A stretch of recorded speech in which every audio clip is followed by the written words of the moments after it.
Hello, my friendos. What is going on out there? Hearing a little bit of my own echo. Found it. Found it. Desktop audio was through the roof.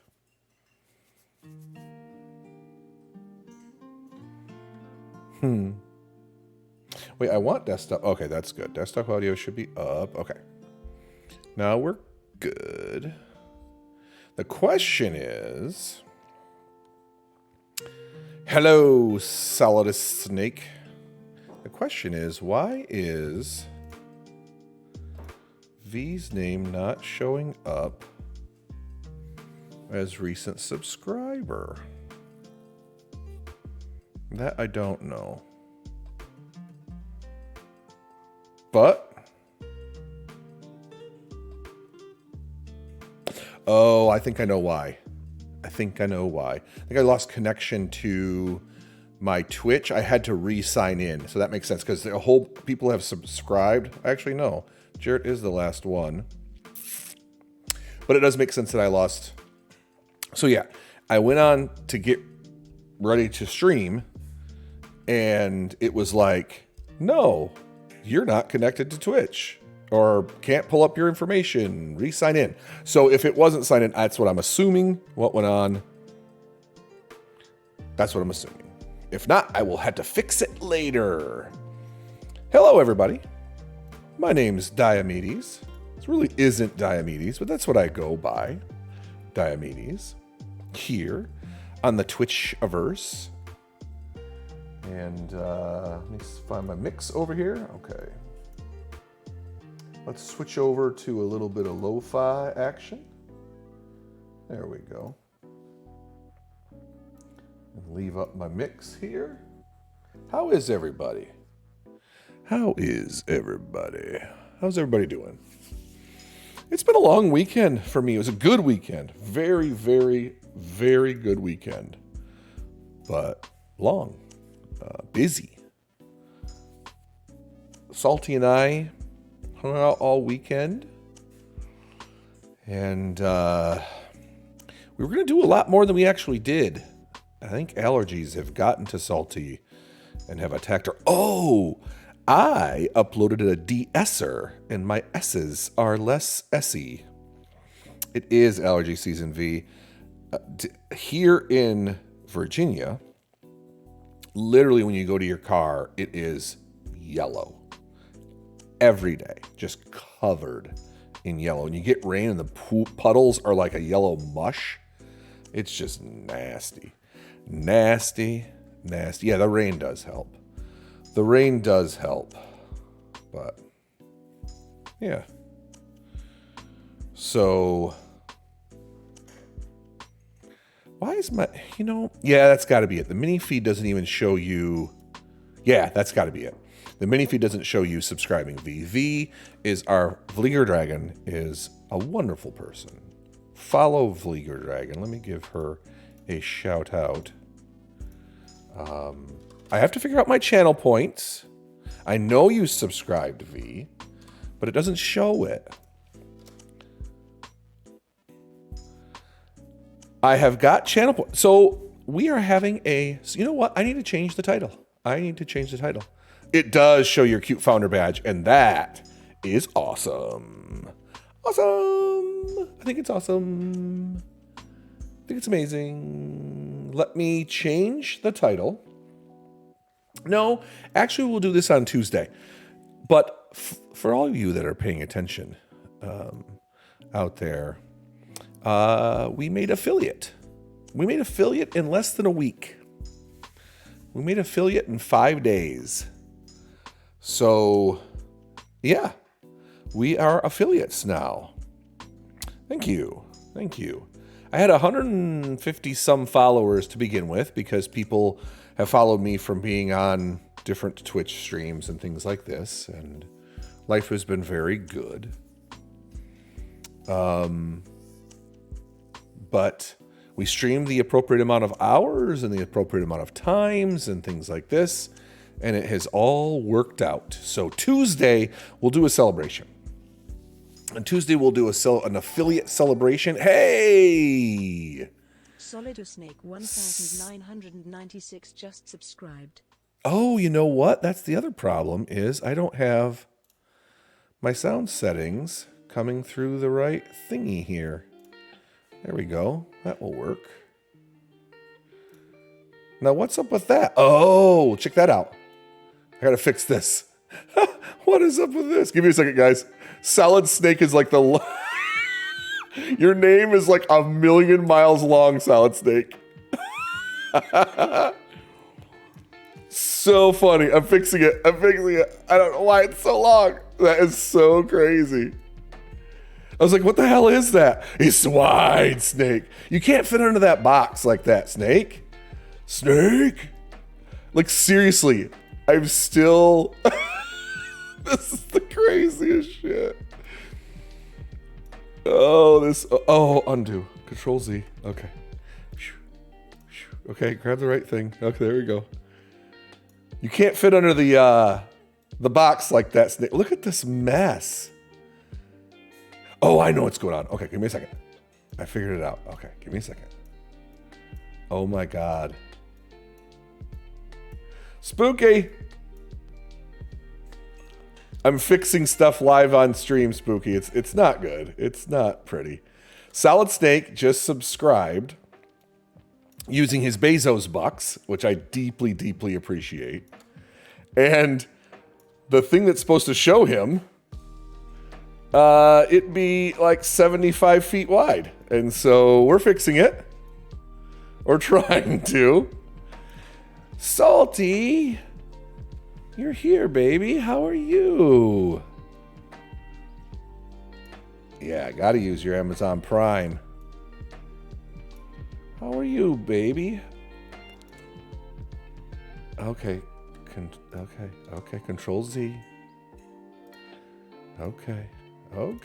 Everything's just not everything. You know, we're just pro streaming. Look at this. You can actually read it on the screen. Snake. Look at that. Now, I think it's supposed to go here. Let's try that. Dear God. There. And this is supposed to go something like here. Let's go. Yeah, we're getting it. V got screwed, but yeah, overlays suck. Why we got to fight them here? Let's check the... Yo, look at this. Son of a bitch. My Chrome screen is all... I know you're stuffed up, baby. I'm so sorry. Let's fix that right now, too. Snake, you broke the overlays, man. All right, V. Whoop. Yeah, don't be sorry. Why did it do that? That's just so funny. We're fixing this live on stream, guys.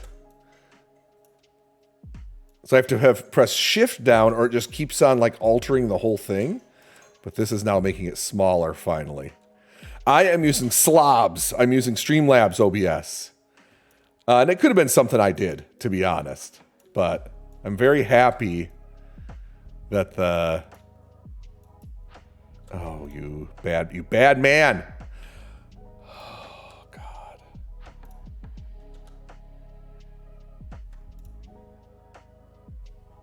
Everything is just awesome right now.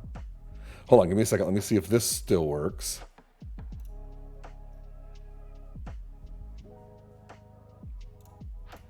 Why Chrome Capture? No more work. God. Guys. All right, give me a second. We're fixing it. We're pro streaming. Double click on it and see if you can change. You know what? I'm spooky. I'm just doing this because this works. It's a mess. Okay. There, Snake. Look, your name is much smaller. And we're going to do this. And then we're going to do this. And then it's going to work. Yes. Now we need to figure out why our Chrome capture is not capturing correctly. Oh, here we go. Done. Yes, queen. Okay. Then we got to resize it. Is that behind the chat window? Why are you not behind the chat window? That's the chat window. Okay, hold on. This is like all of a sudden turned into a how to do. Reading background should be on top. That broke it. So that's fun. Oh no, I see why. Okay. No, I don't want that high. There's that. Oh my God. You guys. Oh, okay, I see what I did. Okay. There. Now where'd my webcam go? Okay, no. Okay, hold on. Fix one thing at a time. That's not what I wanted. Come on. Give me a break.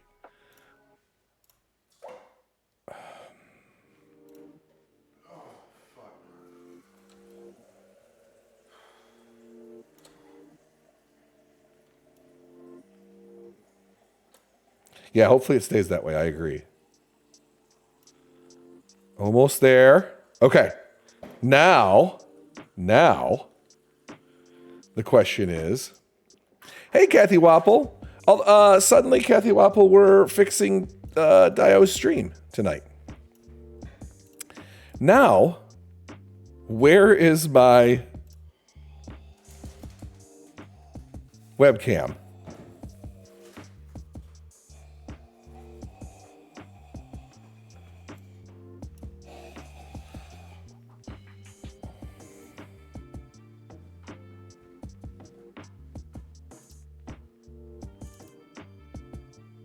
Okay. Cancel.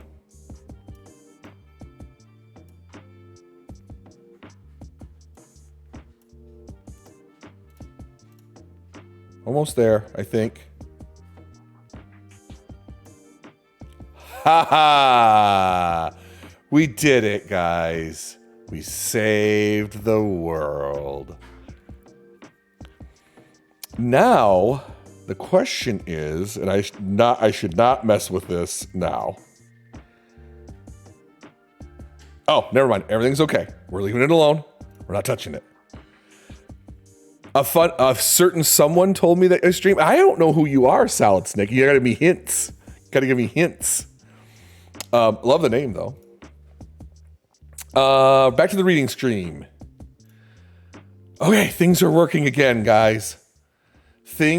Okay, we're going to fix that much later because I can see that on my pause or on my gaming. Actually, we can fix it right now because that's the last one left to fix.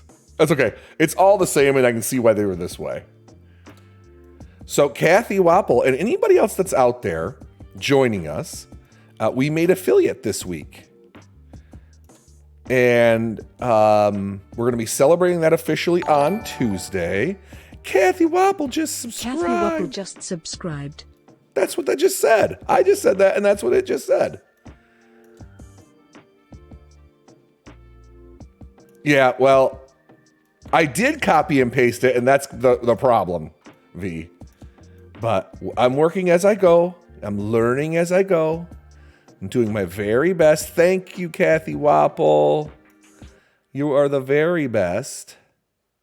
You're the best Wapple.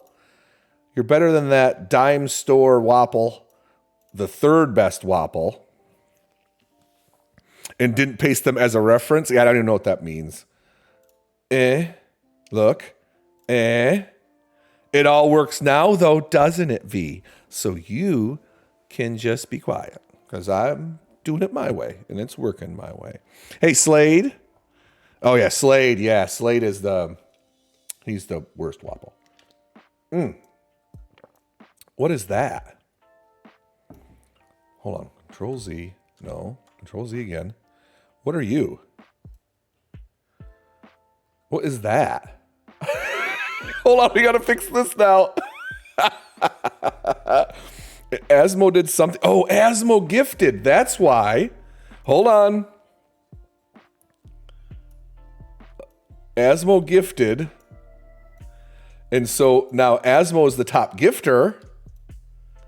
Oh my God, you guys.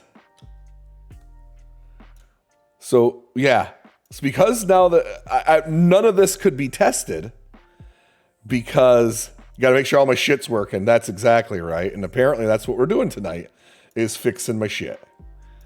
So give me just a little while and then we'll do bedtime stories. Promise. Salty, if you're still there, I love you very much and miss you very, very much. Salty and I were going to go to the Daffodil Festival. And then it got canceled due to high winds. Yeah, I'm here. Thank you. It's just a dumpster fire tonight. I'm going to try this, though, Spooky's way here in just a second and see if I can't fix it faster.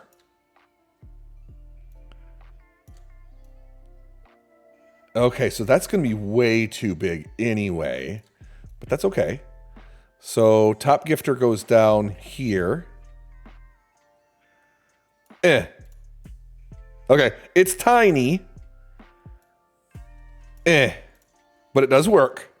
That looks actually okay. That's all right. Whew. We were going to... I love you too, baby. We were going to go to a festival. And then there was high winds. It was too windy. And so we did not go. Oh, look, Asmo's name is messed up over here too. Damn it. All right. Come here, Asmo. Thank you for the gifted sub, Asmo. You gifted to the best Wapple. That means a ton to me. Pretty soon I'm going to be making my millions of dollars on my Twitch bunny. Then I'll have my OnlyFans set up. Asmo is breaking my shit. Can I right click on it? Properties? I don't even know what. I'm not going to fuck with it or I'm going to break it more. Come on. Come on. Let me grab you. Worth it. Yeah. Oh, I'm going to break that. Then break it again. Stop it. Stop it, flower. This is just turning into the best. Okay. Okay, guys. We're getting it. We're going to read Rumpelstiltskin tonight. Oh, I know. Oh, this will continue to be broken when someone does biddies.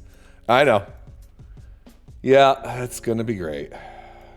And now that you've said that, V, I have a feeling. Also, you can lock your layers. Oh, yeah, I can, can't I? I'm going to have to do that when I get all this done.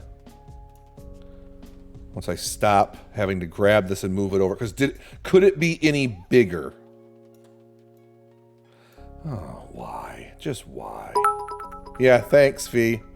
That's... Oh, look. Yep, there it is. Dragon cheered.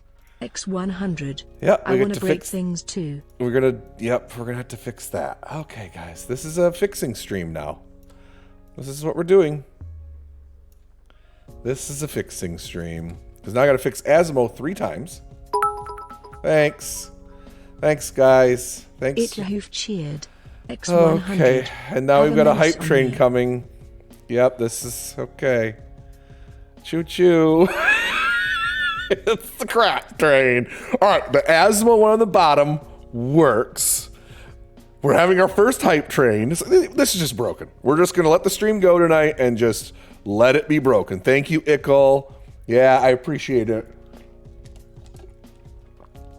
Now that we're here, there's got to be a fucking better way to do this.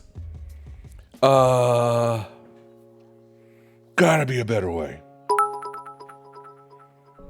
Nope, there's no better way. Dragon cheered. X50. Oh, Spooky, you're the fucking... You're my hero, buddy. That really means a lot to me. That really does. Salty Fairy just subscribed. Now, why is that not showing up? Up there. Who knows?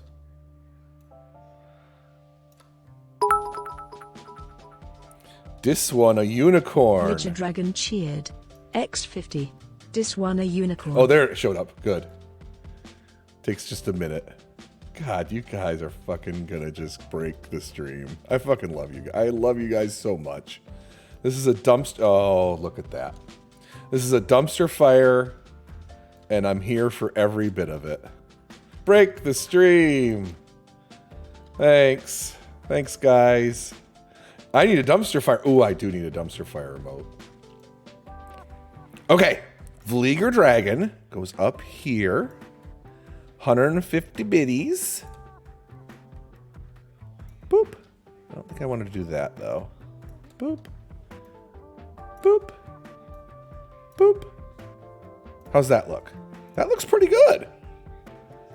Okay. Oh, Spooky's got a good dumpster fire. Okay. All right. So now we know that, you know, a few things work. You know, I think, though, that had a different Arial Black, regular font size 18. Cancel. Cheerer is that one. Arial regular font size 18. So that's the same. So I'm not going to dick with that. Okay, so let's go back to the reading screen. Oh, and look, that's completely screwed up.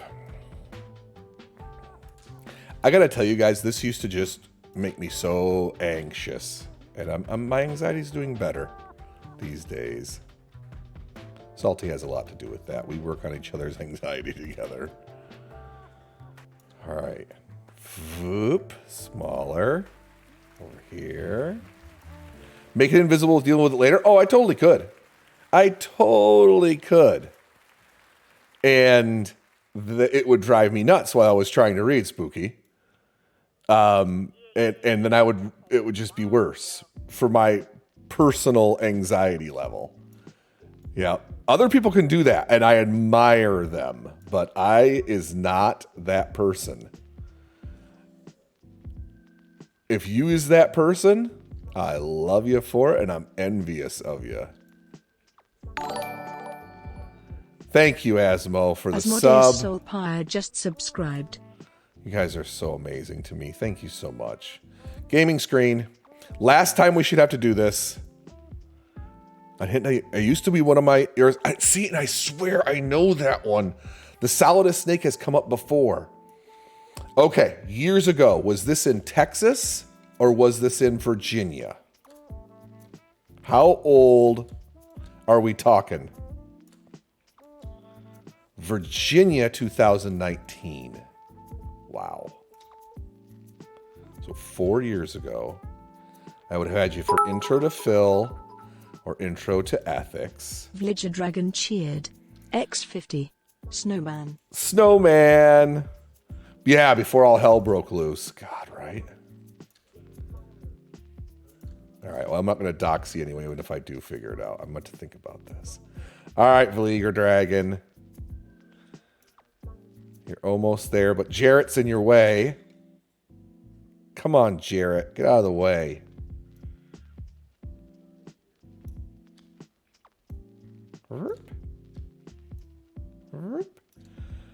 And you're a current student? Oh my God. Remember, anything I say on this stream is extramural and does not reflect. Oh my God. I know exactly who you are now. Jared is not here, Spooky. He was one of the last followers. I know exactly who you are now. And I know exactly who your sister is. All right. You know, that's the best thing I like to hear, Bittersweets. That's the way I like to hear it. Now I'm going to figure out how to lock these down. Oh, I see where they're unlocked. Okay. Got it. Okay. So I'm going to lock down then. Although I didn't want to lock that one down because Asmo's too big. Okay, his name's too big. Asmo is right-sized. I see why it's changing, though. It's changing because the names are different sized, and it's trying to fit in things. Yeah, right? Me too, buddy. Me too. Salty, Jojo Mart made it home. I'm glad he did. Okay, that is good for now. And then lock these down. And let's get some reading on. He did good. Is he having third dinner? I now know my loved ones only by screen names and nicknames. Asmo Soulpire. All right, you guys. You guys have tested so much stuff. Not third dinner yet. You'll be yelling for it from Mom! Meatloaf! Mom! Level 2 hype train, guys. So proud, so happy. Thank you so much for the gifts, for the subs, for the biddies, for the everything. I do not need money from this stream. So any money that I get that comes into this, I want third dinner. Oh, Salty, can you bring third dinner to V? Cheered. X50. I want third dinner. Yeah, I want third dinner. Sure thing. Yeah, we do need to stick together. Thank you guys so much. And anything that goes into the stream, I'm just going to keep on doing stuff. What I'm doing right now is saving money for a full desktop, a dedicated streaming rig. I have a nice laptop. I have a nice Lenovo that I bought for my work and for my business. If you want to look at the business, I think that is website. Maybe that will work. Should work. Dice bag. Uh-oh. There it is. Oh no. Yeah, there it is. Dice bag. I thought I had a website one. Maybe I don't. Leather. That's what it is. V's got to know them all. I don't know, Solid. I don't know. I would love to have some local help to build. I think I'm smart enough to be able to understand, but I would have to, step by step to get it. And if a guy like Jarrett that lived close to me, I mean, I would just do that. I would just order bits and pieces. Hey, Hype Train finished, you guys. Level 2. You guys are collecting emotes, I guess. Thank you guys so much for that. I have a laptop with a webcam. That is not the webcam that I'm using. Spooky, where are you located? I'm in Virginia. I'm in Virginia, Spook. So yeah. Yeah. So that's I'm right here. I'm right here. You can see me. That's going to be, I've got my Monty Python shirt on tonight. It's Unladen Swallow Parcel Service. We've got going on. Get the parts and let me know, and Cookie and I want to build it, and we'll do a Discord call. Okay, cool. All right, we'll figure it out. We will figure it out. But that's what it's going to go into. Anything I make from this stream is going to go into buying a desktop.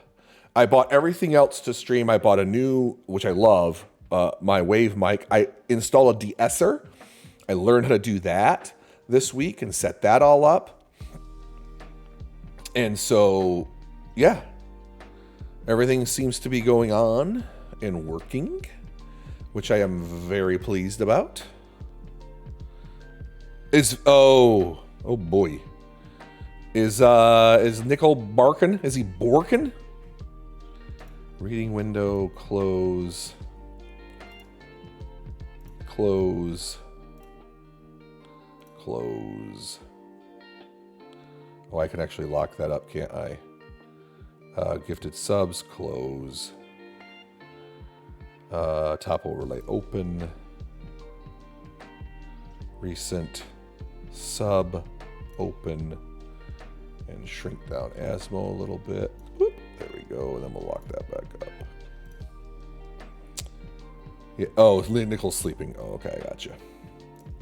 Okay, kids. Tuesday. Before I get going, and I know I've been streaming for half an hour and haven't done a damn thing because you guys have been breaking stuff. Hello, Scroll Keeper. How was your stream, buddy? How did it go? You were streaming some video game that was very violent, and I was listening to heavy metal at the same time, and so I became a Satanist. Yeah, that's what goes on. Violent video games and music made me kill people. V! Villager Dragon cheered. X100. I want snacks too. V wants snacks. Thank you, V. Thank you guys so much. We have 10 whole people watching now. Well, sometimes you don't listen. We've got Rip Van Winkle tonight. And then on Tuesday, we're going to celebrate Big Jim Slade subbing in. Big Jim Slade Gaming just subscribed. Thank you so much. I haven't streamed in ages. Maybe next month. Yeah. Oh, you're getting ready to graduate, dude? Oh, my God. I can't believe. That's been a run. Salad. Yeah. So life is good. On Tuesday, we're going to be building. I think what's going to happen, especially now as late as we're getting started here. No, computer engineering is not easy. I think what's going to happen here is we're going to end up doing a building stream on Tuesday. We're going to celebrate a new affiliate status on Wednesday, or on Tuesday, I should say. And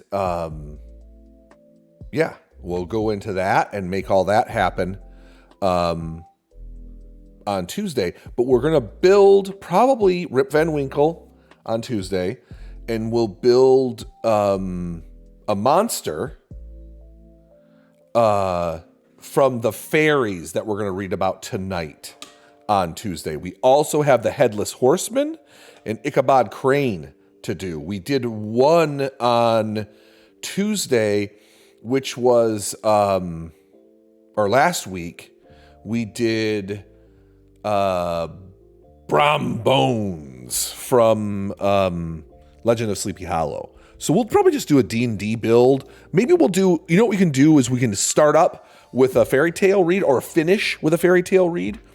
Also, I wanted to announce one thing to you guys as we get going. I'm going to do, after we get some fairy tales underneath us, I'm going to do some Drunken Tales streams, which really won't be drunken. I'll have a few drinks, maybe, if I'm feeling like it. We'll say I'll have one drink to keep it all legitimate. But I think what I'm going to do is have a couple drinks and then do recaps on the fairy tales that we've covered thus far. Salty and I were walking around Saturday, and I was giving her the summary, the BS joking summary of One Eye, Two Eye, Three Eye, which was just freaking weird, that we read as one of the bedtime stories the other day. And she's like, you should stream that. And I'm like, yeah, I should have some drinks and do that. So we'll do that coming up. Anyway, Rip Van Winkle. If you haven't joined the Discord is up and running. Join the Discord. Make sure you click that you're not a bot so you can actually see everything. And give us some suggestions of what you want to see read. That is up and moving and running and doing things. And life is very good for it. And yeah, give that a check out and see what you think of it. And we'll do Rip Van Winkle tonight. And then we'll do some building on Tuesday. And we'll do our affiliate celebration stream. And if y'all are lucky, maybe we'll give away a dice bag. Maybe a dragon skin dice bag. Or maybe a car leather. Smells like car leather dice bag. We'll figure something out. We'll give something away. Maybe we'll give away Asmo. We'll give Asmo to the winner. And Asmo comes over to your house and makes awesome Chinese food. I mean, he can come over and make noodles for you. Or, whatever. Asmo's like that. He likes to drive around for hours. The thing he likes the most, though, is when you call meetings and then don't show up. That is like his jam. Yeah, Asmo will come over and play D&D with you. I'll give Asmo away on Tuesday. So, or Big Jim come over and boil potatoes. Yeah. Right. Or I could come over and just eat your food. We could do that. That sounds like fun. Okay, we'll do that. All right, let's get into this. Rip Van Winkle. Should be about an hour long. See how it goes. See how I can read tonight. I've learned that when I drink cider while I read, I get phlegmy. I get a little phlegmy. See how it goes. There's a bunch of pictures in this edition, which are badass. And so we might want to like view back to these. Let's read the introduction. I was thinking of skipping the introduction, but I don't think I will. Yeah, Asmo. V has key lime pie. The following tale was found amongst the papers of the late Dietrich Knickerbocker, an old gentleman of New York who was very curious in the Dutch history of the province and the manners of the descendants of the primitive settlers. His historical researches, however, did not lie so much amongst the books as amongst men, for the former are lamentably scanty on his favorite topics, whereas he found the old burghers, and still more their wives, rich in that legendary lore, so invaluable to true history. Whenever, therefore, he happened upon a genuine Dutch family, snugly shut up in the low-roofed farmhouse, under a spreading sycamore, he looked upon it as a little clasped volume of a black letter and studied it with the zeal of a bookworm. D&D and pie. Sounds amazing. D&D and pie. Oh, the other thing we will be doing is uploading these to YouTube very soon. I think we're certainly going to do fairy tales. Bedtime stories are going to be going there for sure. But I'll be doing some of these, and I can upload everything we've got thus far to YouTube. So we'll see how that goes. I've got to figure all that out, and you guys can then catch the VODs there. They'll be preserved much longer. Let's switch over to some background music. That's a little much. Let's do this.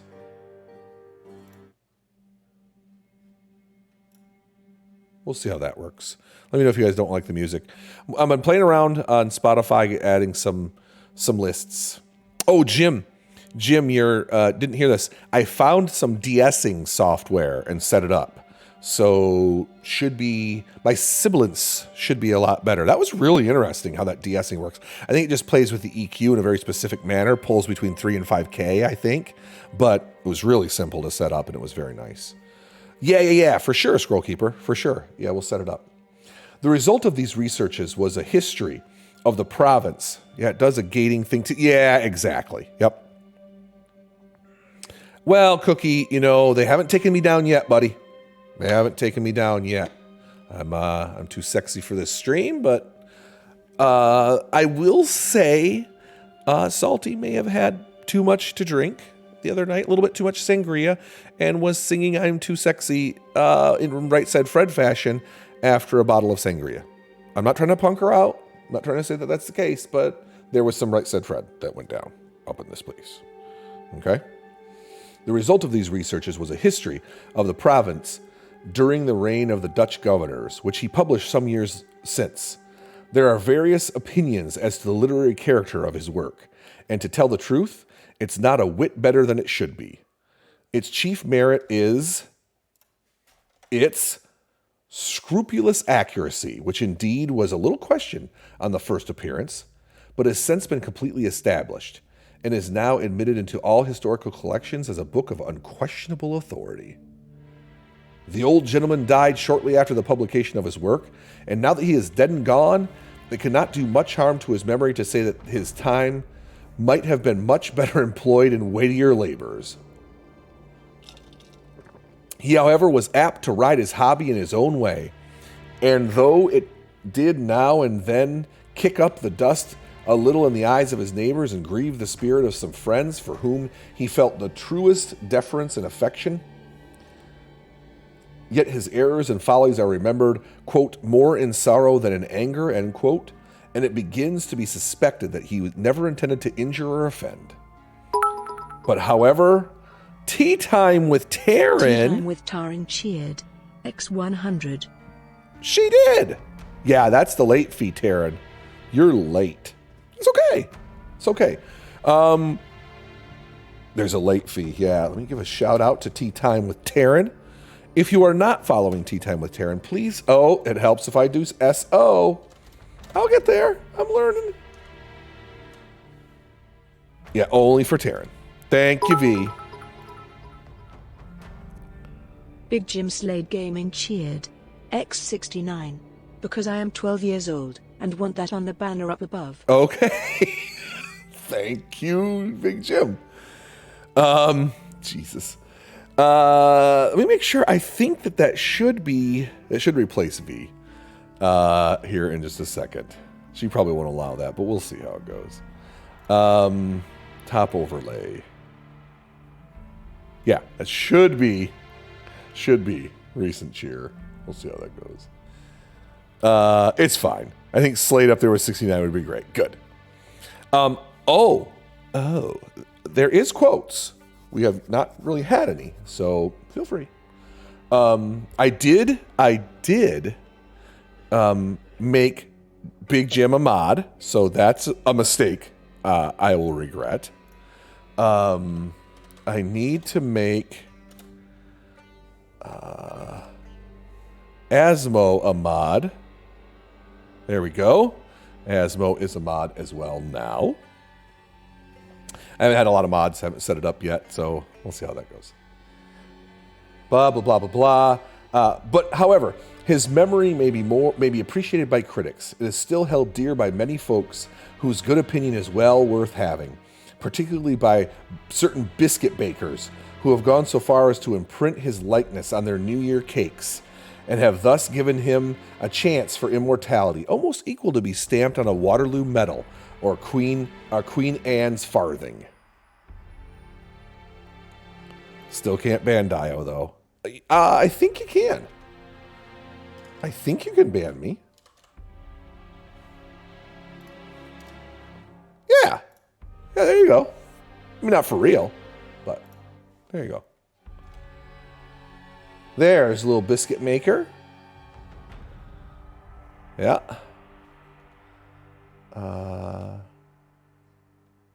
There's the wives. I love these drawings.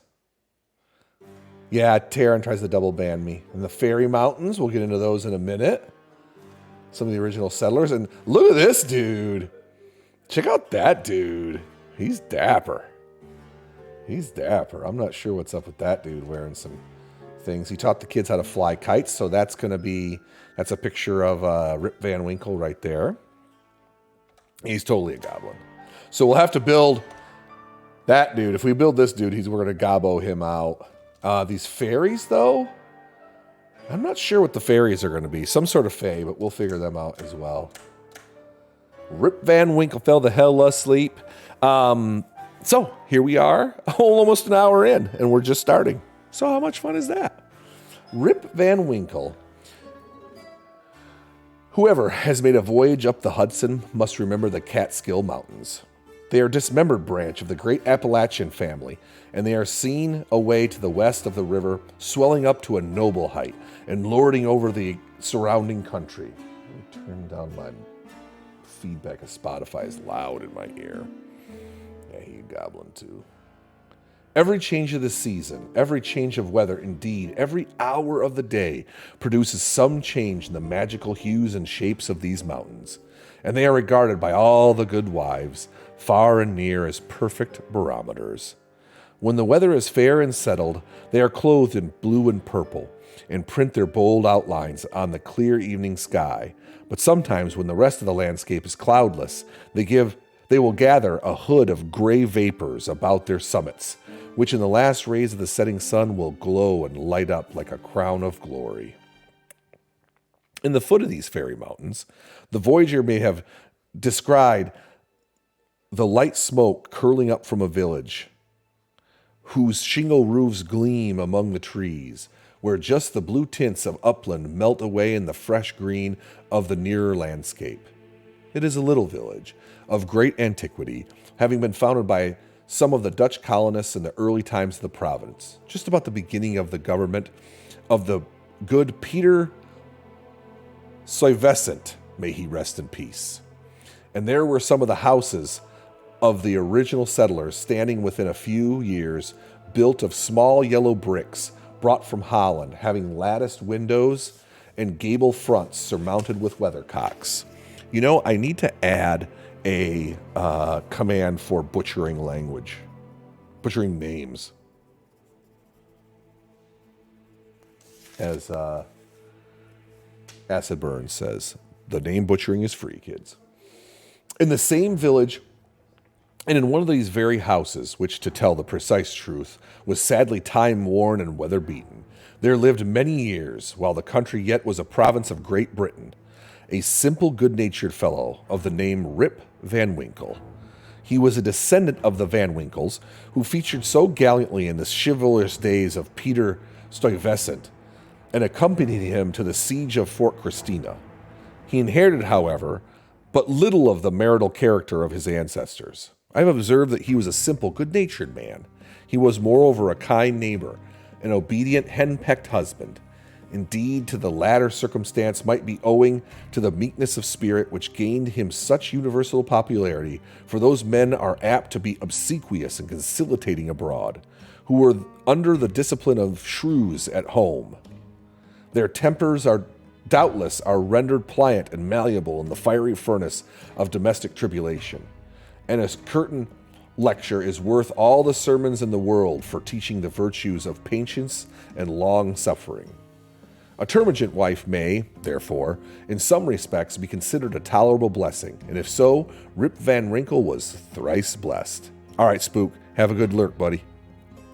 Certainly it is, he was a favorite among all the good wives of the village, who, as usual with the amiable sex, took his part in all family squabbles and never failed, whenever they blamed those matters over their evening gossipings, to lay all the blame on Dame Van Winkle. The children of the village, too, would shout with joy whenever he approached. He assisted in their sports, making their playthings, taught them how to fly kites and shoot marbles, and told them long stories of ghosts, witches, and Indians. Whenever he went dodging about the village, he was surrounded by a troop of them, hanging on his skirts, clambering on his back, and playing 1,000 tricks on him with impunity, and not a dog would bark at him throughout the neighborhood.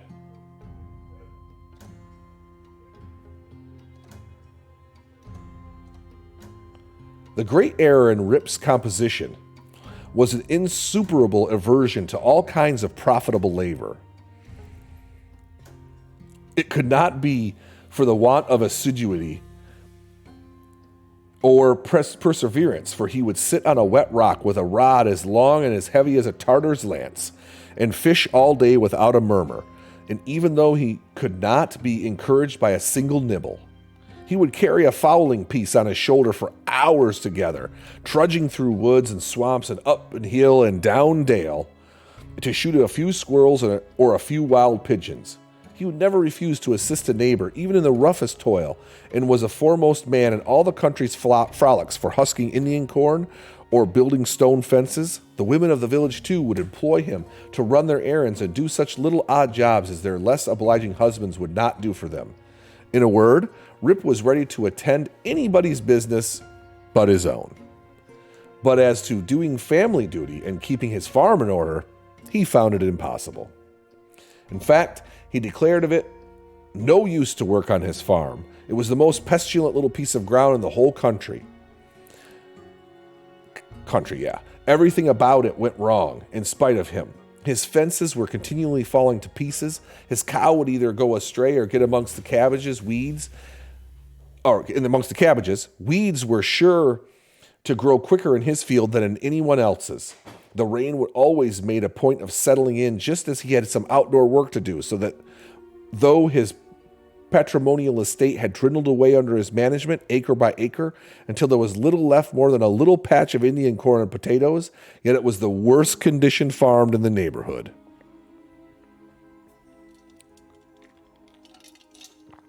His children, too, were as ragged and as wild as if they belonged to nobody. His son, Rip, an urchin begotten in his own likeness, promised to inherit the habits with the old clothes of his father.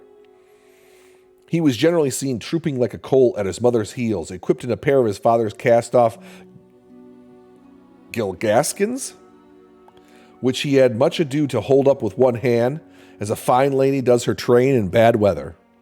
Rip Van Winkle, however, was one of those happy mortals of foolish, well-oiled dispositions who take the world easy, eat white bread or brown, whichever can be gotten with the least thought or trouble, and would rather starve on a penny than work for a pound.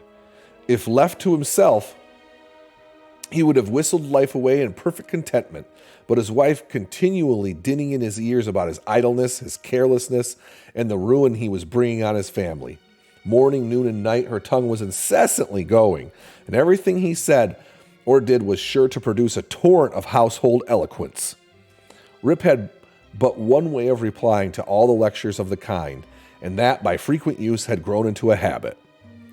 He shrugged his shoulders, shook his head, cast up his eyes, but said nothing. This, however, always provoked a fresh volley from his wife, so that he was fain to draw off his forces and take to the outside of the house, the only side which in truth belongs to a henpecked husband.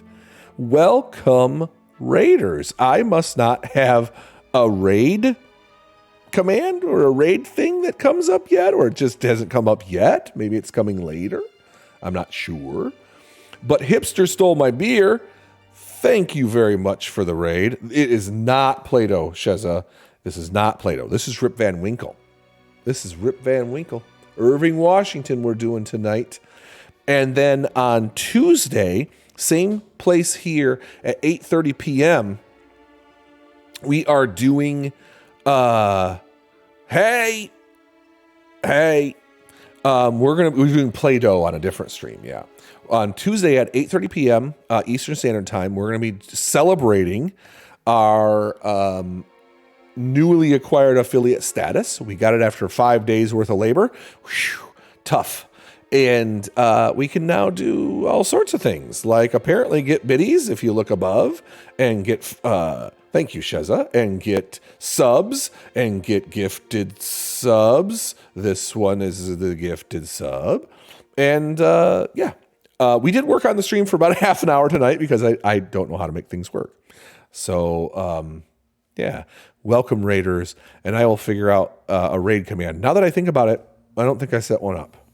So we'll figure that out. I'll get that up and running very soon. Thank you all very much for coming. My name is Diomedes, and I read and know things.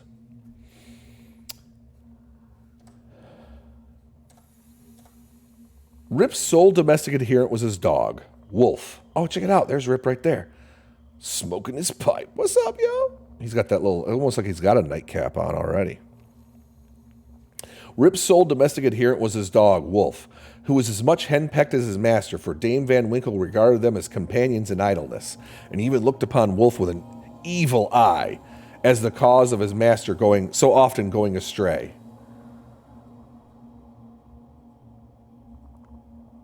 True it is, in all points of spirit, befitting an honorable dog, he was as courageous an animal as ever scouring the woods. But what courage can withstand the evil doing and all besetting terrors of a woman's tongue? Yeah, he probably got a rip going on there. Rip. Okay, someone banned Solidus. That's a word jail. Rip in the pipe, yeah. Okay, someone just banned him out. Hold on, I'll do it. You know what? If we're going to do it, thank you for the word jail. But we got to do this right. There you go. That's for you. The moment Wolf entered the house, his chest fell, his tail drooped to the ground or curled between his legs. He sneaked about with a gallows air, casting many a sidelong glance at Dame Van Winkle. And at least flourish of a broomstick or ladle, he would fly to the door with yelping precipitation. Times grew worse and worse with Rip Van Winkle as years of matrimony rolled on. A tart temper never mellows with age, and a sharp tongue is the only edge tool that grows keener with constant use. For a long while he used to console himself when driven from home by frequenting the kind of perpetual club of the sages, philosophers, and other idle personages of the village, which held its session on a bench before a small inn designated by a Rubicon portrait of His Majesty George III. They used to sit in the shade, though a long summer's day, talking listlessly over the village gossip or telling endless sleepy stories about nothing. But it would have been worth any statesman's money to have heard the profound discussions that sometimes took place, when by chance an old newspaper fell into their hands from some passing traveler. How solemnly they would listen to the contents as drawled out by Derek Van Bummel, the schoolmaster, a dapper little learned man who was not to be daunted by the most gigantic word in the dictionary, and how sagely they would deliberate upon public events some months after they had taken place.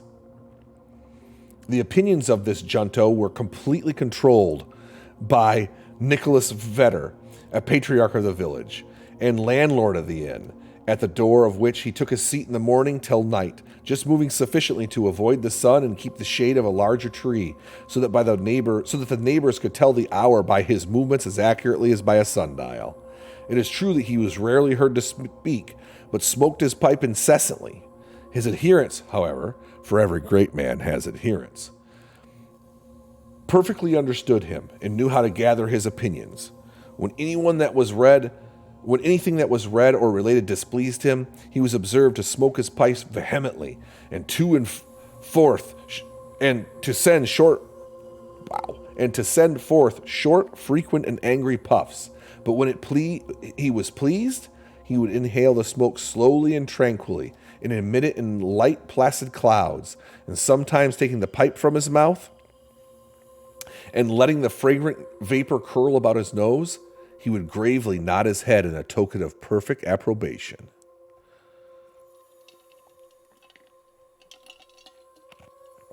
From even this stronghold, the unlucky Rip was at length routed by his termagant wife, who would suddenly break in upon the tranquility of the assemblage and call to all members, all to naught.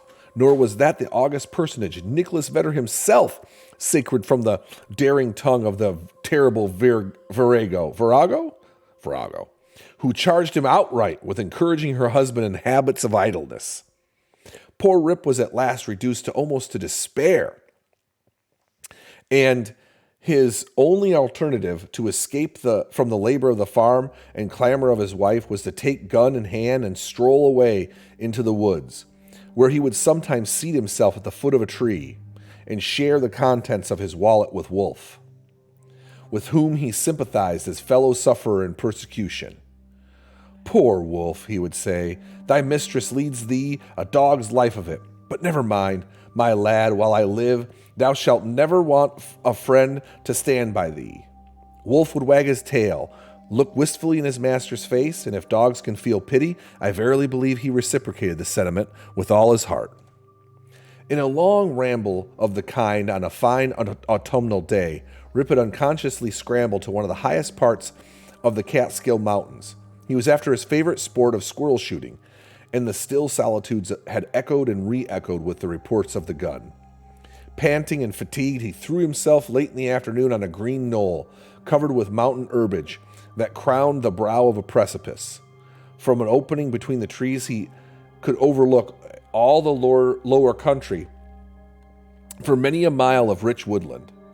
He saw at a distance the lordly Hudson, far, far below him, moving on its silent but majestic course, with a reflection of purple cloud or a sail of lagging bark here and there sleeping on its glassy bosom, and last losing itself in the blue highlands. On the other side, he looked down a deep mountain glen, wild, lonely, and shagged, the bottom filled with fragments from the impending cliffs, and scarcely lighted by the reflected rays of the setting sun. For some time, Rip lay musing on this scene. Evening was gradually advancing. The mountains began to throw their long blue shadows over the valleys. He saw that it would be dark long before he would reach the village, and he heaved a heavy sigh when he thought it encountering the terrors of Dame Van Winkle. As he was about to descend, he heard a voice come from the distance, hallooing, "Rip Van Winkle!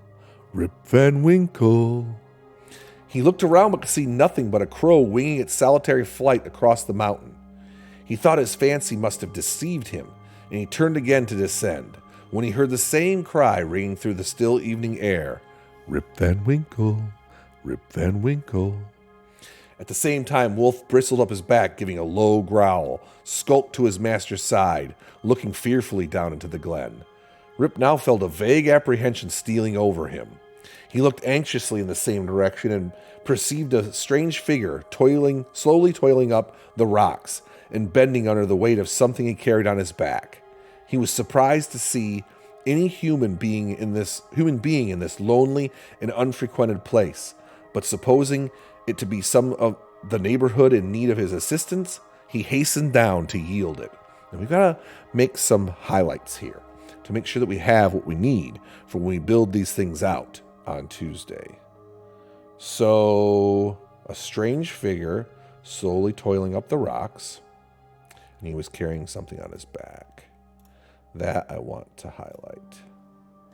And I've been thinking about this. V is still showing up with the top overlay recent cheer. Oh, and that is not recent cheer. That's 30-day top cheer. So let's fix that. It's throwing chop cheer. That top cheer. So I want recent cheer.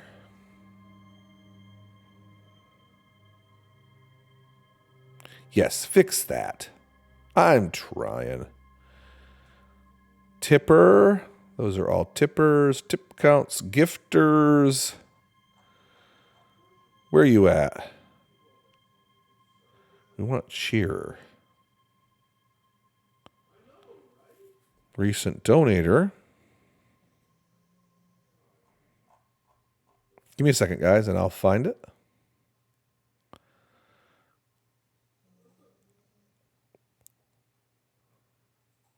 Thanks, Cookie. Donation goal, tipper. Where is cheers? Gifter. Cheer. Done. No, that's still not what I want. That's session top cheer. Fix. It was way down here.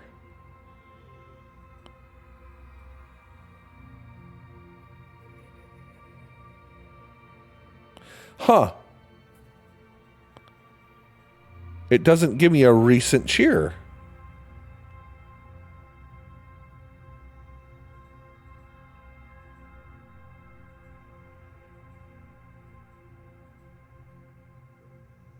Look at that. I don't know if you guys can see that. I don't think you can. Top cheer, all-time top cheer, session top cheer, monthly top cheer, 30-day top cheer, weekly top cheer, top 10 top cheer, all-time top cheer, session top cheers.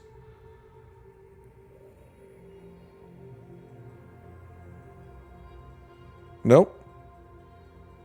I can get a cheer amount. Oh, there it is. Ha ha! There you are, Big Jim Slade of Big Jim Slade Gaming. Found it.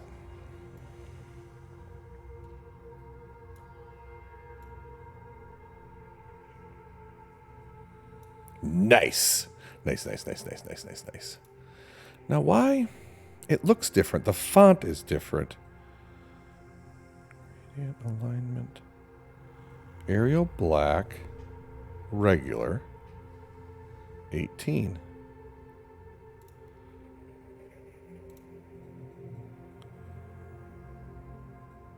Aha. There it is.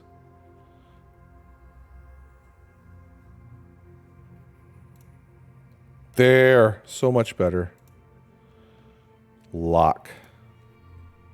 Look at that, guys. We're streaming. Big Jim Slate Gaming. 69. Oh, look at this. This is the art that's coming up. There's our dude carrying that barrel. Check his ass out. He's chilling. Big old barrel. On nearer approach, he was still more surprised. So if you're just coming in, you can't see his ass now. No, it's hiding. If you're just coming in, we're reading Rip Van Winkle tonight. My name is Diomedes, and Rip has been just described, and he's gone up a hill. He's been shooting some squirrels. He and his dog Wolf are chilling, and he was getting ready to head back down because his wife's going to yell at him. And now he's running into some dude with that crazy old person hat on. All right? On nearer approach, he was still more surprised by the singularity of the stranger's appearance. He was a short, square-built old fellow, with thick, bushy hair and a grizzled beard. His dress was of the antique Dutch fashion, with a cloth jerkin strapped around the waist. Several pair of breeches, the outer one of ample volume, decorated with rows of buttons down the sides, and bunches at the knees. He bore on his shoulders a stout keg. That's my man. He's showing up with a stout keg, yo. That seemed full of liquor. Oh, yeah. He knows what to do. He's probably got like some Mad Dog 2020 up in that piece. And made signs for, yeah, he gonna have a good time. All right, so speak below of what you think is in the liquor barrel. What is in the liquor barrel? Can I do voting now? Can I do polls now? I can do a poll now, guys. T. That's it. We got to ban Taryn now. Taryn, we don't got no T up in that fool. I shouted you out instead. It's okay. Tea, whiskey. What else do we think is in there? Hey, Dr. Rhino. Hey, if no one is out there checking out Dr. Rhino, please do so. Dr. Rhino is wonderful and is a miniature painter. He was just recently at Adepticon, hanging out there, getting some painting done. I know he's just totally lurking, but give Dr. Rhino a follow. He normally does Warhammer 40K, but he can be talked into some doing some other things. He does a lot of painting, a lot of fun on his stream, and give him a follow. He bore on his shoulder a stout keg that apparently either has tea or whiskey in it. We still need some more suggestions. We'll have a poll as to what you guys think our good friend, whatever his name is, has up in his barrel. Though rather shy and distrustful of his new acquaintance, Ginger Beer V says, okay. Does that mean beer made by people with red hair? Rhino. Okay, well, we've got to have a poll now. Let's open that up. Question. What is in the barrel? 1, tea.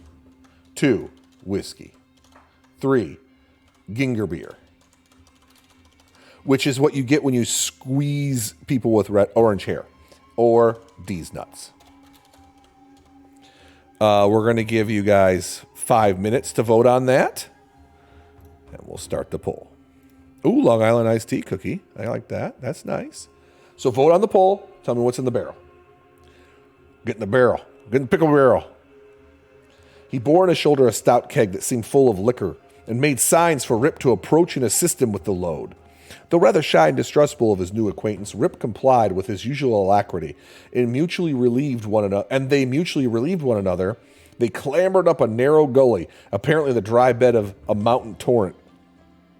As they ascended, Rip every now and then heard long rolling peals, like distant thunder that seemed to issue from a deep ravine, or rather cleft between lofty rocks, toward which their ragged path conducted.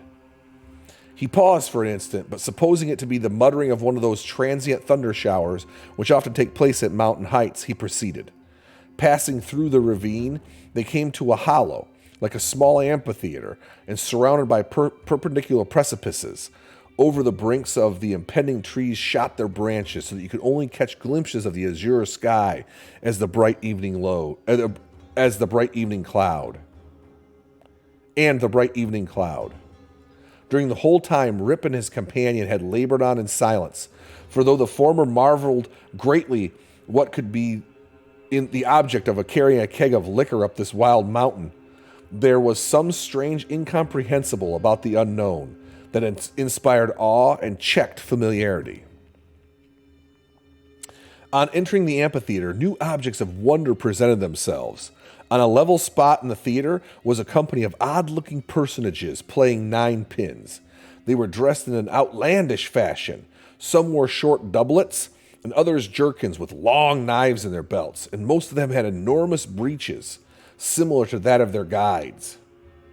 I gotta highlight that because we're gonna do these dudes as monsters on Tuesday. Their visages, too, were peculiar. One had a long beard and a broad face and small piggish eyes. The face of another, hold on, let me get that. Boop, boop. The face of another seemed to be consisting entirely of a nose. They sound like dwarves. And was surmounted by a white sugar loaf hat, set off by a little red cock's tail. They all had beards of various shapes and colors. There was one who seemed to be the commander. He was a stout old gentleman with a weather-beaten countenance. He wore a lace doublet, broad belt, and a hanger, high white-crowned hat and a feather, red stockings, and high-heeled shoes with roses in them. Look at that dude. The whole group reminded Rip of the figures in an old Flemish painting in the parlor of Dominie Van Schaik, the village parson, which had been brought over from Holland at the time of settlement. What seemed particularly odd to Rip was that these folks were evidently amusing themselves, yet they maintained the gravest faces, the most mysterious silence, and were, withal, the most melancholy party of pleasure he had ever witnessed. Nothing interpreted the stillness of the scene but the noise of the balls, which, whenever they were rolled, echoed along the mountains like rumbling peals of thunder. Thank you very much, Really, Arathu? Thank you. Cool. See you, Solidus. Have it off. Oh, look at these pictures of these dudes. They maintain the gravest faces. See you, Snake. Thanks for coming down tonight, man. It's good to see you. Haven't seen you in a while. Whack your sister for me. Check those dudes out.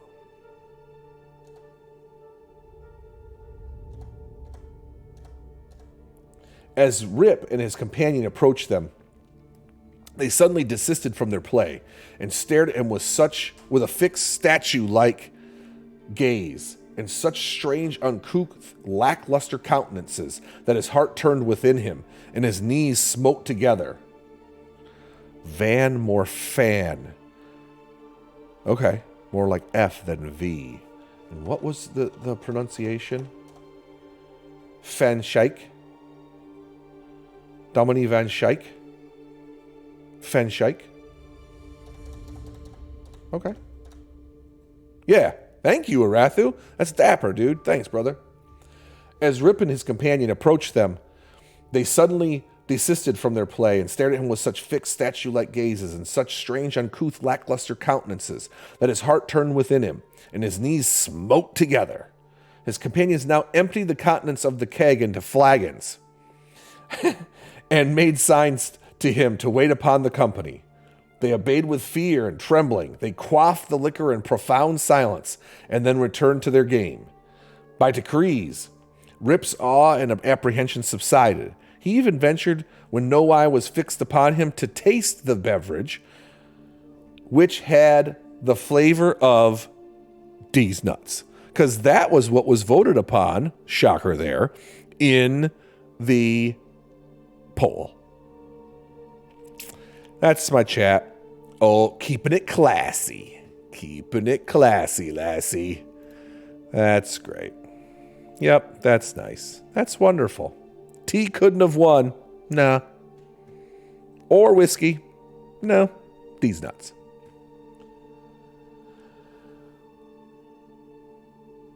Which he had found, this liquor, had the flavor of excellent Hollands. I'm stunned too, Cookie. This is my shocked face. Just like that. He was naturally a thirsty soul, and soon tempted to repeat the draft. One taste provoked another, and he reiterated his visits to the flagon so often that at length his senses were overpowered. His eyes swam in his head, and his head gradually declined, and he fell into a deep sleep. So, for those just joining along, Rip Van Winkle fell the hell asleep. And he did so because he got Sherma bloated. He got ripped. Oh, yeah. He got tanked. He got tankarded. He got flagoned. He got drunk. Wasted. He got wasted. I don't think so, V. No one, he protected his cup. He had his cup like this. He's just flagging it up like this here. Flagging. He was just thirsty. And he fell asleep with these kooky little dudes. Let's go see the pictures of these kooky dudes again. I wouldn't drink amongst these dudes ever. Look at him. Chilling. This dude with them big old feet. Bunch of bottles laying around. They're just getting ripped and playing. And they're just bowling in the middle of nowhere. You give it a go, Rethu? That doesn't surprise me. Check him out. I don't think I'd drink amongst those dudes. No, he did have a rifle. You know what? If he was carrying that fouling piece, I'd keep him at bay with my riffle. Yep. I'll be 360 no-scoping those little fools. Pat hats. That's what I'd do. Just like that. Cut. Upon waking, he found himself in a green knoll whence he had first seen the old man of the glen. He rubbed his eyes. It was a bright and sunny morning. The birds were hopping and twittering amongst the trees, and the eagle was wheeling aloft and breasting the pure mountain breeze. Surely, thought Rip, I have not slept here all night. He recalled the occurrences before he fell asleep. The strange man with the keg of liquor, the mountain ravine, the wild retreat amongst the rocks, the woebegone party at Nine Pins, the flagon. Oh, that flagon. That wicked flagon, thought Rip. What excuse shall I make to Dame Van Winkle? That's what Salty said after she was into the bottle of sangria this weekend. She's like, I need a siesta. More sopapillas, please. He looked around for his gun, but in place of the clean, well-oiled fowling piece, he saw an old firelock laying by him. The barrel was encrusted with rust and the lock was falling off. The stock was worm-eaten. Now, he suspected that the grave roisterers of the mountains had put a trick upon him, and having dosed him with liquor had robbed him of his gun. Stole his gat. Wolf, too, had disappeared, but he might have strayed away after a squirrel or partridge. He whistled after him, shouted his name, but all was in vain. The echoes repeated his whistle and shout, but no dog was to be seen. Okay. He determined to revisit the scene of last night's gamble, and if he met with any of the party, to demand his dog and his gun. Give me my dog and my gun. He rose to walk. He found himself stiff in the joints and wanting in his usual activity. These mountain beds do not agree with me, thought Rip. And if this frolic should lay me up with a fit of the rheumatiz, I shall have a blessed time with Dame Van Winkle. With some difficulty, he got down into the glen. He found the gully up which he and his companion had ascended the previous evening, but to his astonishment, the mountain stream was now foaming down it, leaping from rock to rock, and filled the glen with babbling murmurs. He, however, made a shift to scramble up its sides, working his toilsome way through the thickets of birch and sassafras and witch hazel, sometimes tripped up or entangled in the wild grapevines that had twisted their coils or tendrils from tree to tree and spread a kind of network in his path. At length he reached to where the ravine had opened through the cliffs to the amphitheater, but no traces of such opening remained. The rocks presented a high, impenetrable wall, over which the torrent came tumbling in a sheet of feathery foam and fell into a broad, deep basin, black from the shadows of the surrounding forests. Here, then, poor Rip was brought to a stand. He again called and whistled after his dog, but was only answered by the caw of a flock of idle crows, sporting high in their air about a dry tree that overhung the sunny precipice, and who, secure in their elevation, seemed to look down and scoff at the old man's perplexities. What was to be done? Hello, Justices. What was to be done? The morning was passing away, and Rip felt ashamed for the want of breakfast.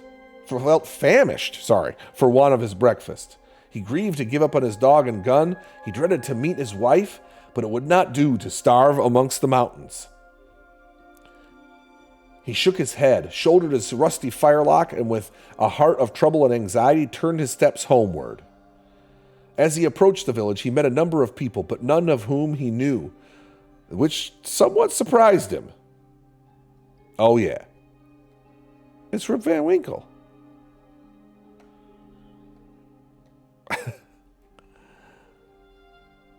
For he had thought himself acquainted with everyone in the country round. Their dress, too, was of a different fashion from what he was accustomed. They all stared at him with equal marks of surprise, and whenever they cast their eyes upon him, invariably stroked their chins. The constant reoccurrence of this gesture induced Rip, involuntarily, to do the same thing, when, to his astonishment, he found his beard had grown a foot long. How he had now entered the skirts of the village. A troop of strange children ran at his heels, hooting after him and pointing at his gray beard. The dogs, too, not one of whom he recognized for an old acquaintance, barked at him as he passed. The very village was altered. It was larger and more populous. There were rows of houses which he had never seen before, and those which he had been familiar, his familiar haunts had disappeared. Strange names were over the doors, strange faces at the window. Everything was strange. Just Dice's was incredibly strange. His mind now misgave him. He began to doubt whether both he and the world around were not bewitched. Surely this was his native village. He had just left a day before. There stood the Catskill Mountains, and there ran the Silver Hudson at a distance. There was every hill and dale precisely as it had always been. Rip was sorely perplexed.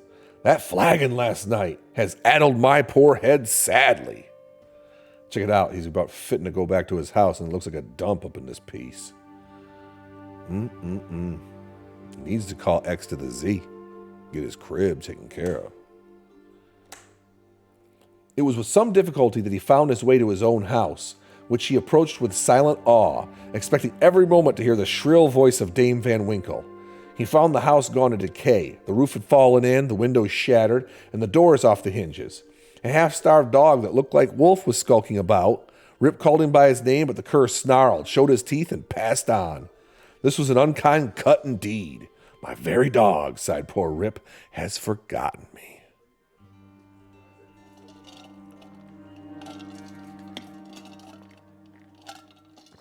He entered the house, which, to tell you the truth, Dame Van Winkle had always kept in neat order.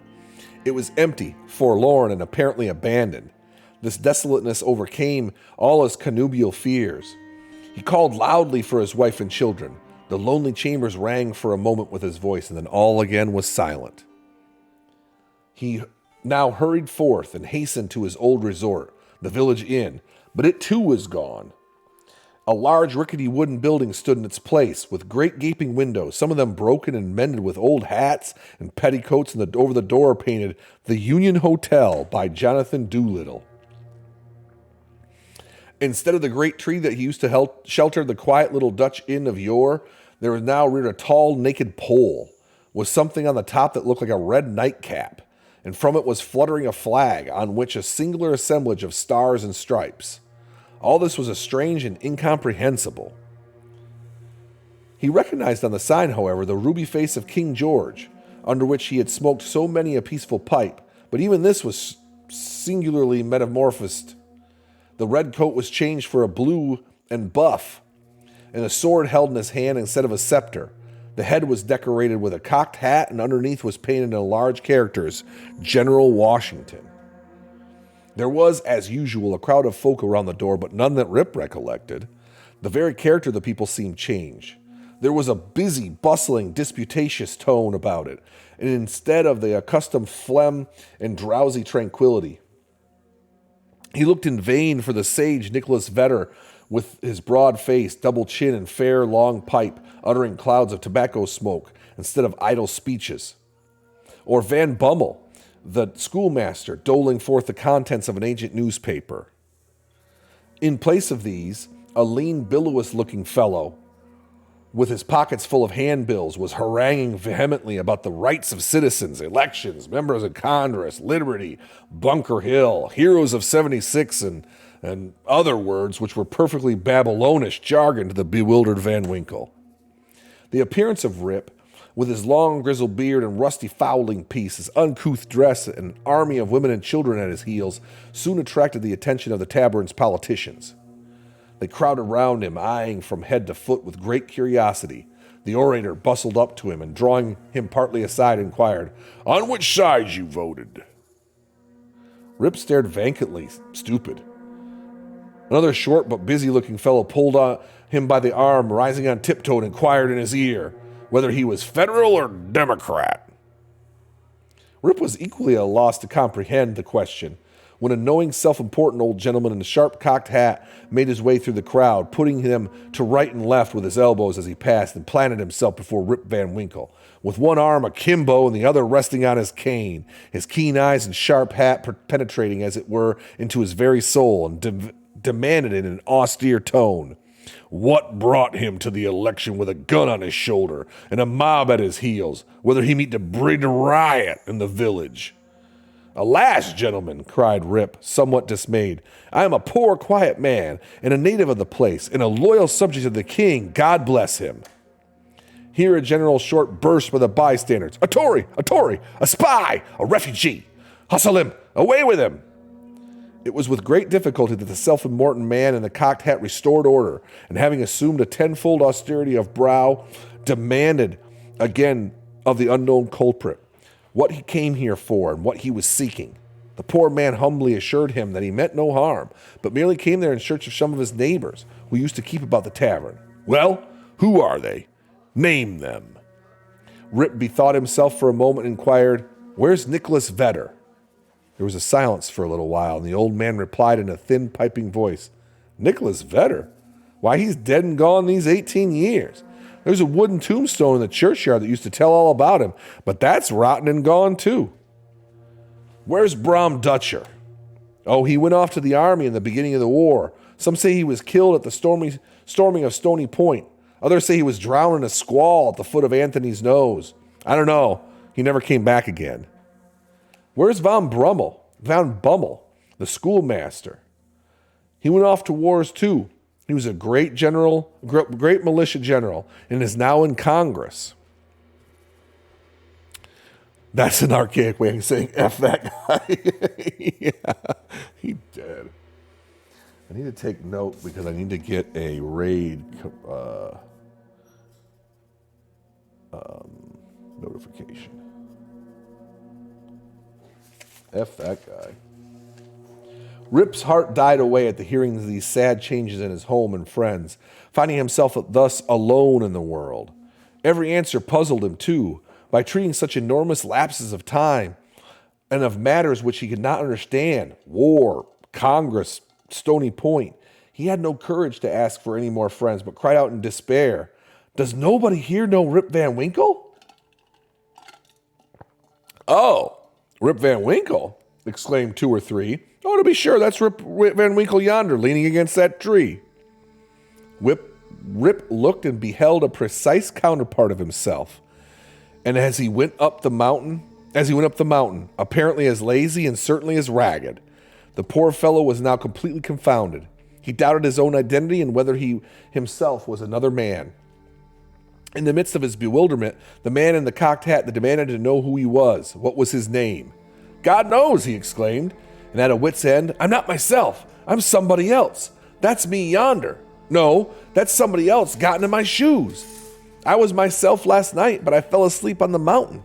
And things have changed my gun, and everything's changed, and I can't tell my name or who I am. This happened just last week to Big Jim. Gets all drunked up, and then don't know who he is.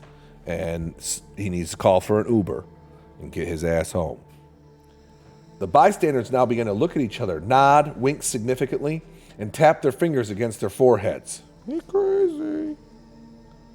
There was a whisper also about securing the gun. Yeah, dude's got a gun. About securing the gun and keeping the old fellow from doing mischief, at the very suggestion of which the self-important man in the cocked hat retired with some precipitation. With a name like Rip Van Winkle, why aren't there any bongs in this story? There was earlier acid burn. He had a pipe, and he took a rip, and we banned the person who made that joke. At this moment, a fresh, comely woman pressed through the throng to get a peep at the gray-bearded man. She had a chubby child in her arms, which, frightened at his looks, began to cry. "Hush, Rip," she cried. "Hush, you little fool. The old man won't hurt you." I don't know. Dude's got a gun and said he don't know who he is. The name of the child, the air of the mother, and the tone of her voice all awakened a train of recollections in his mind. "What's your name, my good woman?" asked he. Check out my boy here. "Judith Gardinier." "And your father's name?" "Ah, poor man, Rip Van Winkle was his name. But it's 20 years since he went away from home with his gun, and never has been heard of since. His dog came home without him, but whether he shot himself or was carried away by Indians, no one can tell. I was then but a little girl." Rip had one more question to ask, so he put it out with a faltering voice. "Where's your mother?" "Oh, she too had died, but a short time since. She broke a blood vessel in a fit of passion at a New England peddler." There was a drop of comfort, at least, in his intelligence. The honest man could contain himself no longer. He caught his daughter and her child in his arms. "I'm your father," he cried. "Young Rip Van Winkle once, old Rip Van Winkle now. Does nobody know poor Rip Van Winkle?" All stood amazed until an old woman, tottering from among the crowd, put her hand to her brow, and peering under his face with a moment, she exclaimed, "Sure enough, it is Rip Van Winkle. It is himself. Welcome home again, old neighbor. Where have you been these long 20 years? Rip's story was soon told, for the whole 20 years had seemed to him but one night. The neighbors stared as they heard it, and some were seen to wink at each other or put their tongues in their cheeks. And the self-important man in the cocked hat, when the alarm was over, had returned to the field, screwed down the corners of his mouth, and shook his head, upon which there was a great general shaking of the head throughout the assemblage. It was determined, however, to take the opinion of old Peter Vanderdonk. Van Winkle? Rip Van Winkle. Van Winkle. Damn. Rip Van Winkle. And so would then Peter Vanderdonk? It would be a F sound? Vanderdonk? It was determined, however, to take the opinion of old Peter Vanderdonk, who was seen slowly advancing up the road. Yeah, thanks, Arathu.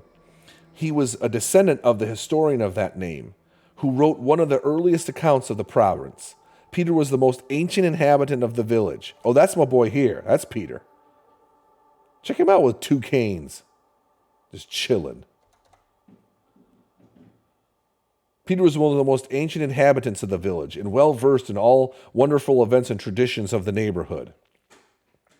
He recollected Rip at once and corroborated his story with the most satisfactory manner.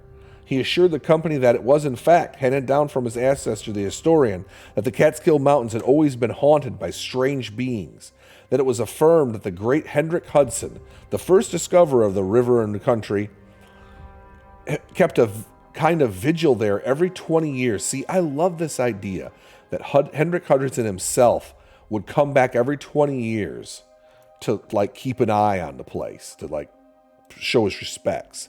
Hendrik Hudson, the first discoverer of the river and country, kept a kind of vigil there every 20 years with his crew of the Half Moon, being permitted in this way to revisit the scenes of his enterprise and keep a guardian eye upon the river and the great city called by his name. That his father had once seen in them the old Dutch dresses playing at 9 pins in a hollow of the mountains, and that he himself had heard on one summer afternoon the sound of their balls like distant peals of thunder. V is FV, W is V. Okay. To make a long story short, the company broke up and returned to the more important concerns of the election. Rip's daughter took him out to live with her. She had a snug, well-furnished house and a stout, cheery farmer for a husband, whom Rip recollected for one of the urchins that used to climb on his back. As to Rip's son and heir, who was the ditto of himself seen leaning against a tree, he was employed to work on the farm, but evinced a hereditary disposition to attend to anything else but his own business. Rip now resumed his old walks and habits. He soon found many of his former cronies, though all rather the worse for the wear of time, and preferred making friends amongst the rising generation, with whom he soon grew in great favor. Check out my boy here telling stories. Having nothing to do at home and being arrived at the happy age when a man can be idle with impunity, he took his place once more at the bench of the inn door and was reverenced as one of the patriarchs of the village and a chronicler of the older times before the war. It was some time before he could get into the regular track of gossip, or could be made to comprehend the strange events that had taken place during his torpor. How that there had been a revolutionary war, and the country had been thrown off the yoke of old England, and that instead of being a subject of His Majesty George III, he was now a free citizen of the United States. Rip, in fact, was no politician. The changes of states and empires made but little impression on him. But there was one species of despotism under which he had long grown, and that was the petticoat government. Happy, that was at an end. He got his neck out of the yoke of matrimony and could go in and out whenever he pleased, without dreading the tyranny of Dame Van Winkle. Whenever her name was mentioned, he shook his head and shrugged his shoulders and cast up his eyes, which might pass either for an expression of resignation to his fate or a joy at his deliverance.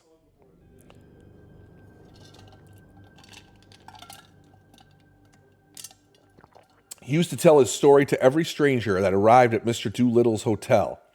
He was observed at first to vary on some points every time he told it, which was doubtless owing to him so having recently awaked. It at last settled down to precisely the tale who I've related, and not a man, woman, or child in the neighborhood but knew it by heart.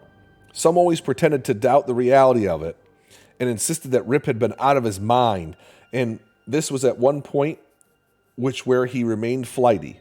The old Dutch inhabitants, however, had almost universally gave it full credit.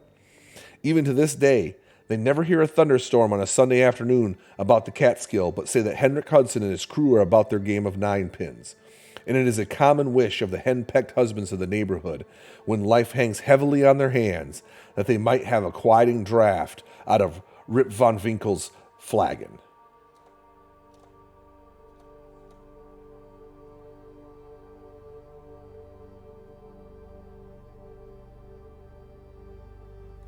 The end. Note: the foregoing tale, one would suspect, has been suggested to Mr. Knickerbocker by a little German superstition about the Emperor Frederick der Rothbart and the Kaiphauser Mountain.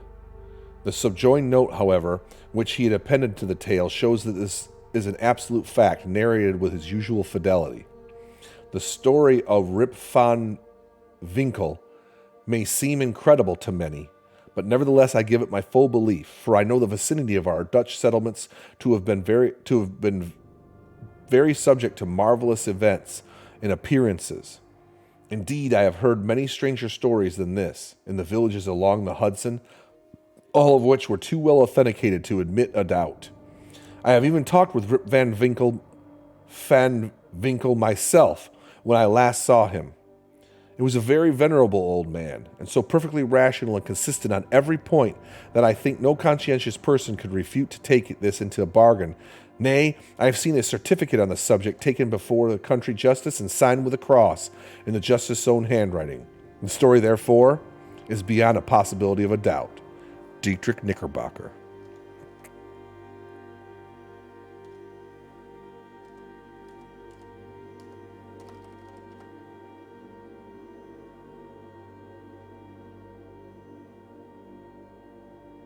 Postscript. The following are traveling notes from a memorandum book by Mr. Knickerbocker. The Cattsburg or Catskill Mountains have always been a region full of fable. The Indians considered them an abode of spirits who influenced the weather, spreading sunshine or clouds over the landscape, and sending good or bad hunting seasons. They were ruled by an old squaw spirit said to be their mother. She dwelt on the highest peak of the Catskills and had charge of the doors of day and of night and opened and shut them at the proper hour. She hung up the new moons in the skies and cut up the old ones into the stars.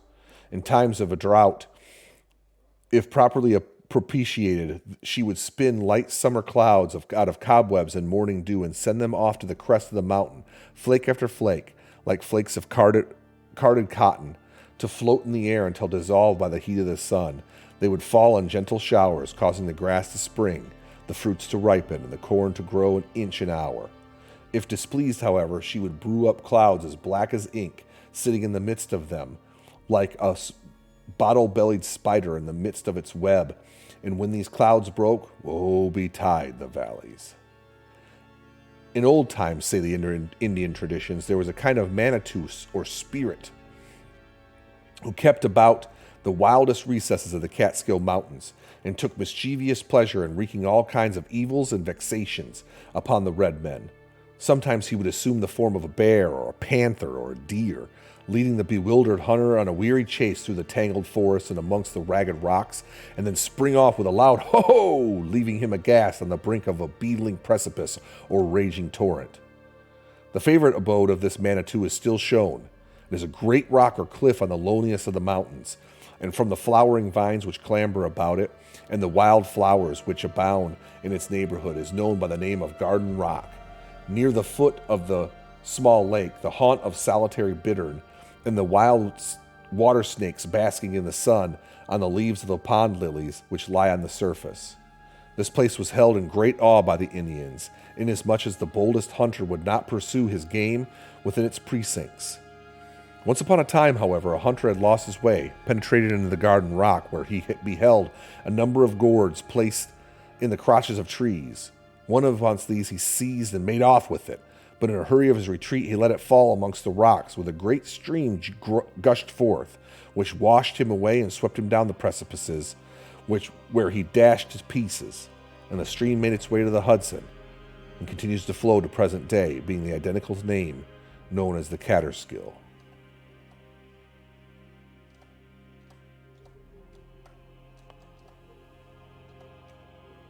And that is it, my friendos.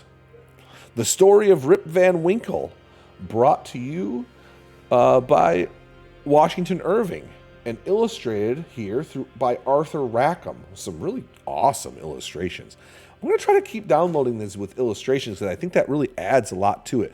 Thank you, Arathu, for some help with the pronunciation. We had a local expert, at least, of the Dutch language. And that is it for tonight, my friends. Thank you guys so much for coming down, helping me test all the things with the donos and subs and biddies and all that stuff. It really warms my heart, my cockles. Hey, Taryn, what time are you streaming tomorrow? Let's do some shout outs here for those who are in stream here. Let's see who's on as well.